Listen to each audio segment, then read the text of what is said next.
Hey guys, we're going to look at a remarkable Resign. I'm going to explain that later, but for now we can see that I went Oranos. This is a 1v1 versus Mark, who went Isis. Now I played lots of 1v1 versus random people, but this was definitely something special.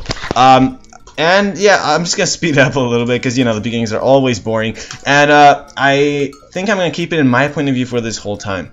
Now, I got to explain actually beforehand that the Resign is really interesting. Now, it's so interesting that I had to look at the recorded game for the second time, and on the second time, that's when I realized how fascinating it was. It was like the best Resign I've ever seen. But the first time you see this, I don't think you will be able to realize that. So I might actually play this game fast twice in a row. But yeah, don't worry, I'm gonna play it for the first time in my perspective, for the second time in his perspective. So at the beginning, I'm just gonna speed up.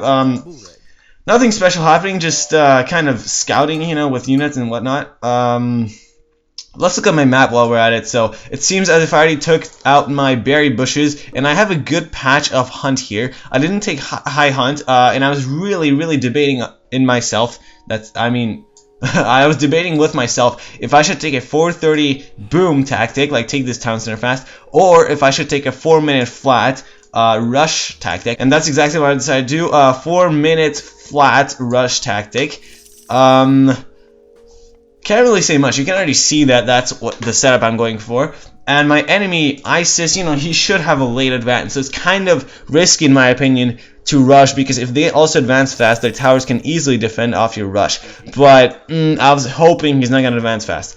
That's why sometimes I decided to boom against Isis players instead of rush, but on low hunt. Yeah, so let's speed it up until I advance. It seems as if he actually sent in a priest somewhere over here, which I remember that. So I just made my villagers stand idle. Now, how you can do that is select your units and press Alt-S. If you press Alt-S, your villagers will not run away when being attacked. Now, I purposely just hit him once so he can run away.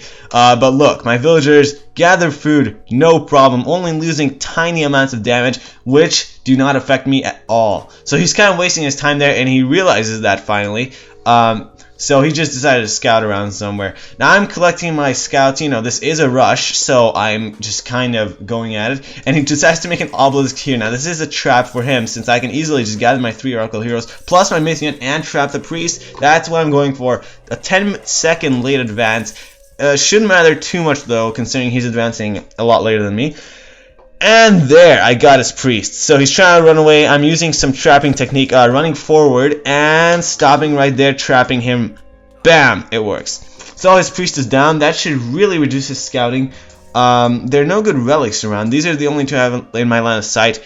And increases Arcus hit points. I almost never use Arcus. I'm just that type of player, to be honest. So yeah, I didn't collect any relics. Now, I'm going into his base, having no idea what could be here. Forward temple, which is pretty nice. He should be a little bit closer to wall this off. Well, it's not that important, but he could have walled this off a lot easier. And I find some villagers. He's trying to repel back with the aid of his town center fire, but I actually managed to get down one of his villagers and try to finish this one off. Will I kill it? Ooh, it's so close. Yes. I killed 2 villagers actually, going for a 3rd one, so this is causing some massive damage, but he finally realizes he's losing all his villagers, which is not a good move. So at the last possible second, with 2 hit points, he gathers in his tower and saves it. Now his pharaoh, obviously since he's only in the Archaic age, or Archaic, whatever you want to call it, is pretty weak against my myth unit, but it can still kill it, you know, after a few hits. So I decided to try to kill his pharaoh since it's so weak, and he's trying to escape, but will he make it? 25 hit points. Really close. He's running back to his town center. Only 18 hit points, but that's a bit too much to hit down. But luckily, my Promethean hits it, and my Turbo makes the arrow fire, or whatever you call it. A javelin toss. Yeah, that's what I'm going to call it. So now I'm running back because he should advance any second. You know, it's kind of risky to stay in his base for too long. And I already lost some units. And he did advance right when I suspected. The town center's arrow fire did kill off a lot of units. Now the problem is that since he's Egyptian and walled his towers, it's kind of hard to have my units safe when I attack him. So I'm kind of just running around for a second, and then I realized I should raid. So that's what I was going for, trying to raid his villagers and whatnot.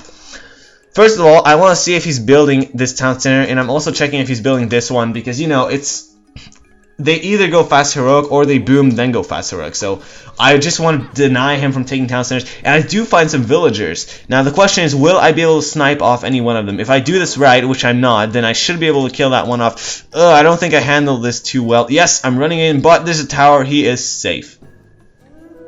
Alright, so he's not taking any of the town centers. That's a good sign. And I'm also denying him off of this one berry bush, which is nothing. Although I do find 2 of his woodcutters. I'm not sure why he has 2 woodcutters, to be honest, because he doesn't have slingers. But I think, well, what I'm assuming at this point in the game is that he will spam some slingers, because he made a barracks, which indicates that he's not going for a full-out fast heroic. He's going for a semi-fast heroic with some defensive units. So I'm assuming he's going to make some slingers, but I try to kill off his woodcutters to deny that. And I'm also trying to destroy this tower, but it's a bit challenging because he did wall it up. Now, I do manage to kill this one villager, and I'm trying to trap this one as well. Will I get it? That's the question. Ooh, he did some sloppy micro there. Obviously, he was not paying attention to these woodcutters and lost both of the villagers. So that's pretty bad for him. Only 2 villagers, though, which is still less than 1 Atlantean in value. But still, you know, losing your woodcutters can be disadvantageous. I don't know how to say it, but like I said, I'm still trying to deny him off town centers. I'm really guarding this area, as you can see. So this is the only town center that's kind of unguarded at the moment, but meanwhile I'm also trying to take a town center, so if he is taking one, I should be booming before he is. So that's pretty good. You know, I'm getting my economy up and raiding at the same time. Better than he is. So from my point of view, he doesn't have any military just yet. Not booming either. I'm not sure what he's doing, but I suspect that he should be advancing. But no, he's using prosperity. So I'm trying to deny him off of gold. But he only has 3 gold miners. So for a second there, I think, wow, what an idiot. Using prosperity with 3 gold miners. Yeah, it took me about 20 seconds to realize that my base has 2 medium gold mines. So his base should also have 2 medium gold mines. The second one should be back here. So this is when I realized it, and I just send my units. See, I just sent it back right there. That's when I realized he has to have a second gold mine right here. That's exactly where I sent it. But it's a bit too late. He already had 50 seconds to mine, and I did catch all his villagers, but he also had an army from what I assumed. So I did not want to risk running in there.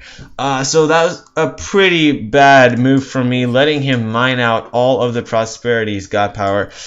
Pretty bad, because now he easily got like 1 to 2,000 free gold off of that one god power. So yeah, no problem. I'm still trying to stay in the game and trying to take a 3rd town center, as you can see. Not really going to the hero cage anytime soon. And also guarding this back town center. Now this is when I realized I should also guard this one just in case he takes it. So I don't want to run across his base. Well, first I want to see if his gold miners are still here. Nope, only 4 gold miners. So I kind of run back, killing 2 spearmen. Kind of surprised that he made spearmen, but good enough, you know. I'm not going to judge him, and he's still in the classical age, but should be advancing pretty soon. His score is really low, so that indicates he is advancing. Yep, he just finished advancing, and also his score is low because, you know, of all the ratings. So yeah, I'm just sending my army back and realizing that I should also guard this town center just in case he takes it. So I am sending this Thermal army back here soon enough.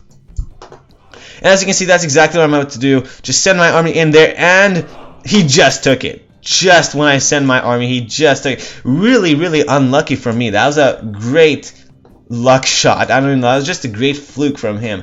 Having the luck to take it at the exact minute, basically. Like, if I were to raid 10 seconds earlier, I could have done some damage there, but he just got that one in right, like, at the perfect time. So I kind of stopped raiding there. I was like, well, he's in the hero cage, so he should be making mid-gull and spamming camelry. So I was expecting him to spam camelry and have a massive boom coming along. So judging from that, I didn't really want to raid him, but I still wanted to deny this town center in case he took it. So I did send my army back here, and then he comes in with some units there. Now, I try to send my army back, but also realized that he ran back. Not sure why from this angle yet. So I still try to send my army back here, trying to deny his town center if he's taking it. Also, Oh, I didn't scout that, alright. I thought I was going to scout that for a second. Yeah, just denying this town center. Nothing interesting going on, but I did send my food gatherers away from this point because it's very dangerous, and he is sending in an army. Pretty unlucky for me to send my army on the opposite side of the map as soon as he comes in with an army. But lucky for me, from what I saw in there, he did not have any cavalry. Really big surprise. Because I did not have any Murmillo. I'm not making any Murmillo just yet because I want to advance faster to the heroic age. I should be able to advance in the following 30 seconds because I'm not making any Murmillo. So I am retreating with my army because he is coming in. He doesn't seem to have such a strong army though. Not that scary, to be honest. But I'm trying to retreat just to get him in the arrow fire, you know, and advancing to the heroic age at the same time. I seem to be in a good spot right now, good position. Not really much damage just yet, but sooner or later he's gonna send in some siege. Now, for now, I'm actually using in my normal to micro on his pharaoh and my heroes to micro to his myth. So pretty good for me, trying to kill off his myth and his hero at the same time. And he comes in with a siege tower, ancestors, eclipse combo. Really strong harassment right here. My army is obviously not strong enough to deal this off, but I'm just gonna suicide mission these guys and try to kill that Scorpion man off because we all know that he only has ancestors for 45 more seconds, but this guy is permanent, so I have to kill this guy off. That's my plan at least. His siege tower and ancestors are really destroying lots right now. It's only been 20 seconds and here he destroyed basically my counter barracks and coming with a second siege tower, going straight for my town center, finally killing the Scorpion man but losing all my heroes. Will I be able to defend this? It seems as if I have absolutely no military production, no military buildings either. I have nothing to defend this off from what it seems, but I'm using my villagers to try to kill off the siege tower, yes, and also repairing at the same time. Good move. Destroying one of the siege towers, kind of sloppy from me, should have garrisoned earlier. Lost one villager there. Now my repairers were on idle, or what's it called, you know, just stand ground, so they did not run away when being repaired, but that's kind of bad for me because I lost another villager, but I'm ungarrisoning at the perfect time, trying to destroy his siege tower, upgrading to fortified soon enough. Ooh, if I destroy his siege tower, I could be kind of good, but I look to be in such a bad position right now. Look at this, all these units, and wow. This is really intense, but he resigned. I know. You guys are like, what? He resigned. Look at this. I had no military. He was destroying my base. He was definitely going to win that. But he resigned. And we're going to look at that game one more time, and you're going to find out why it was the best resign we have ever seen in history. Actually, I'm going to explain right now. Too much talking. I'm going to speed up and kind of turn off Fog of War. As we can see, when he came with the siege towers here, he had 2 siege towers, and my villagers were microing, basically garrisoning and then ungarrisoning, trying to destroy siege towers, and I did a good job of that, only losing 2 villagers, but he also lost 2 siege towers, which are a lot more valuable, especially since I had 3 town centers. Now, since he lost 2 siege towers, he did not have any more siege, and the spearmen and other units he sent in would have been completely wiped out by all the arrow fire. And at that point of the game, nobody would have realized that. Like when I won, when he resigned at that point, I was like, what? You resign? I didn't actually say that, but I was really surprised to myself why he resigned. It was really fascinating. But after I re-looked at the recorded game one more time, I realized this was the best resign anyone could have ever pulled off. Like that was the best timing. And I'm serious. It's really hard to say, but he predicted that it will be impossible in his style of gameplay to win from that point. Remember, he's not pro, that's what I'm saying, his style of gameplay. It'll be impossible from that point to win in his style of gameplay. But more newbie players would have thought that, oh, I almost destroyed his base, I should keep playing. And they would have played on for 20 more minutes, only to lose the game at the end. Now, this guy predicted it really early in the game, but at the perfect time, that he will lose. So that's really surprising. Obviously, if he were a pro, he could have played it off well and maybe recovered and tried to kill me. But for a player at his pace, you know, he's not a pro, really. Since he's not a pro, we all know he could not have recovered that. But just imagine this. Noobs usually stay in the game for so long, and look at all this. 18 villagers, prosperity advantage. Yeah, I really messed up here, but that was just remarkable. So I'm trying to speed up the game till we get back to the same point, just to show you guys how epic that was. Now, meanwhile, why is he making 4 barracks? That's what I don't know, because he's not looping any of them, and he's making 4 barracks.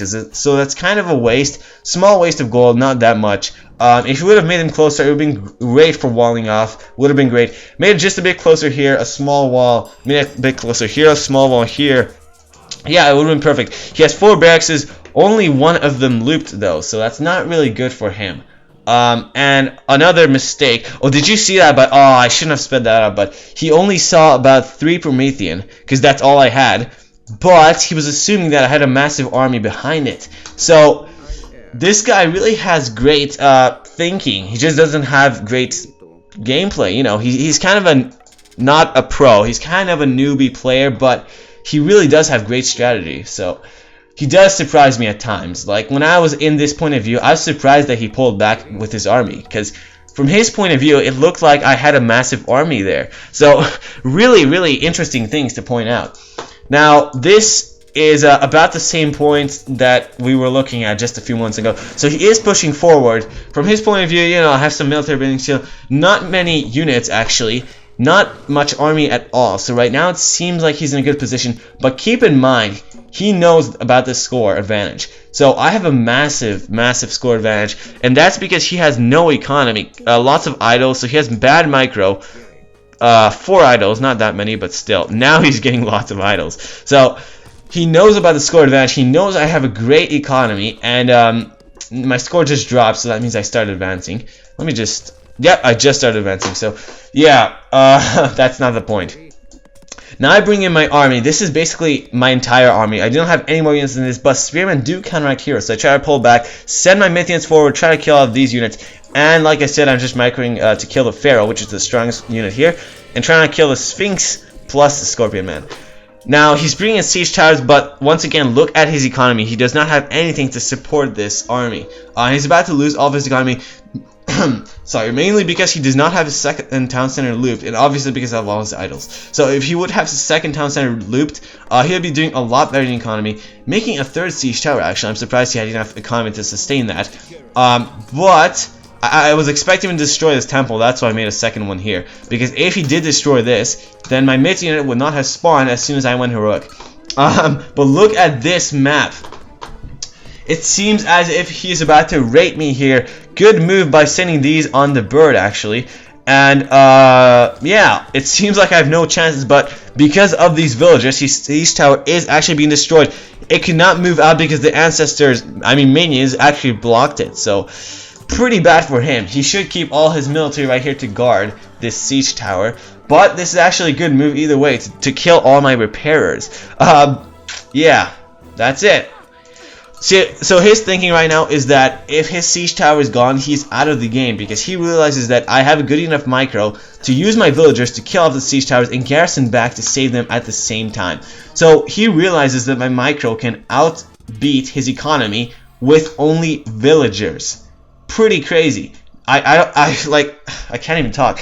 I've never really met anybody that had this great thinking. I mean, resigning this early could be bad, but from his point of view, actually his gameplay, this, like I said, was the best resign ever. He could not have pulled out from this because he would have lost, but he realizes that. Like, a normal player would have played on for 10 more minutes at least, and then I would have had an actual massive army and kill him with an army instead of economy and micro, you know. So this, I can't explain it, but this was the best resign ever, and I'm hoping you guys understand why. I just had to upload this clip. It was not really a pro match. I think he was medium, and I did not really play to my fullest since I stopped making military, but I would have won, and he knows that this arrow fire was really overpowered. So at most what he could have done is use his siege towers on the normal tower right here, and then went for the town center. But, like I said, you know, it was kind of GG anyway, so yeah, most surprising match I've played for months, actually. I've never seen anybody resign this cleverly. So, hope you guys enjoyed. Yeah, good job, Mark. The problem is, Game Engine people usually have the same name, so you're not going to be able to find him, but he was really, really shocking there. Most remarkable resign ever.